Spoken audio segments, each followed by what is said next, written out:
Hi, Anieta. Delighted to meet you. Hi, Martin. Nice to meet you. How have you been faring over the last few months? I know it's been a hard time for everyone. Yeah. No, thankfully, all well and healthy, the family. Thanks very much for asking. How about you? Yes, same here. All in all, everyone's okay. Thanks for asking. Great. And do you have kids? Yes, we have two young children. You? Yeah, likewise. We also have two, a boy and a girl, and a cat. And I guess that's what we should be thankful for, right? That everyone is well and healthy at this time. Absolutely. That's what matters. Couldn't agree with you more. Look, thank you for taking the time to speak to me today. I know Sandra thinks there may be value in us meeting, and I'm just curious to find out what your priorities are for the year ahead and what you'd like to hear from me. Yes, that sounds good. So where would you like to begin?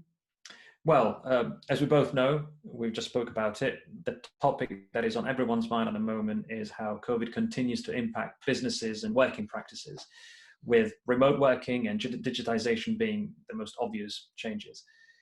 And I know from Sandra that over 80% of your staff are now working from home. Is that correct? Yes, we made that decision from the very start to put the health and well-being of our employees above and beyond our business objectives. Well, if I may say so, that is both ethical and responsible, but it also makes commercial sense. So, and I'm glad to say that most of the companies we're working with are taking that approach. Yes, that's how we see it.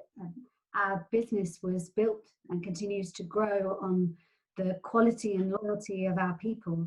So there was no doubt in my mind that when COVID hit, we really needed to put them front and center of any decisions that we were making. That's great to hear.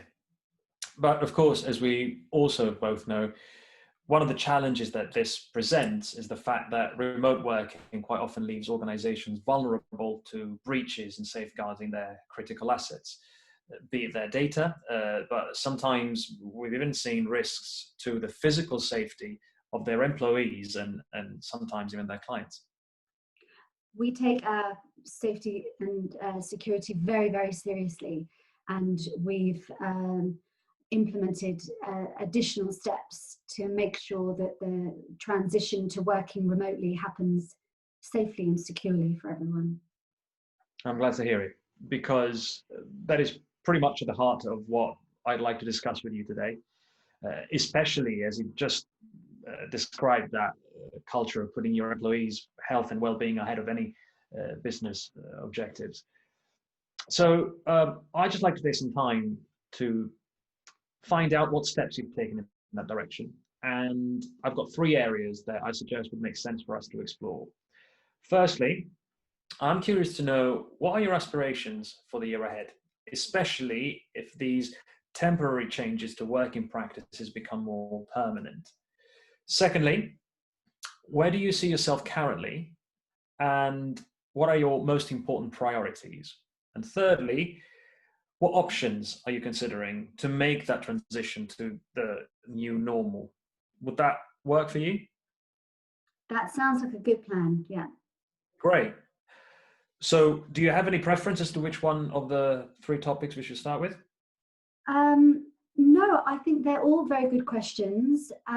So perhaps we could begin with going forward where we would like to be. So what our future vision is, so that then also we can understand how far away we are from achieving that vision.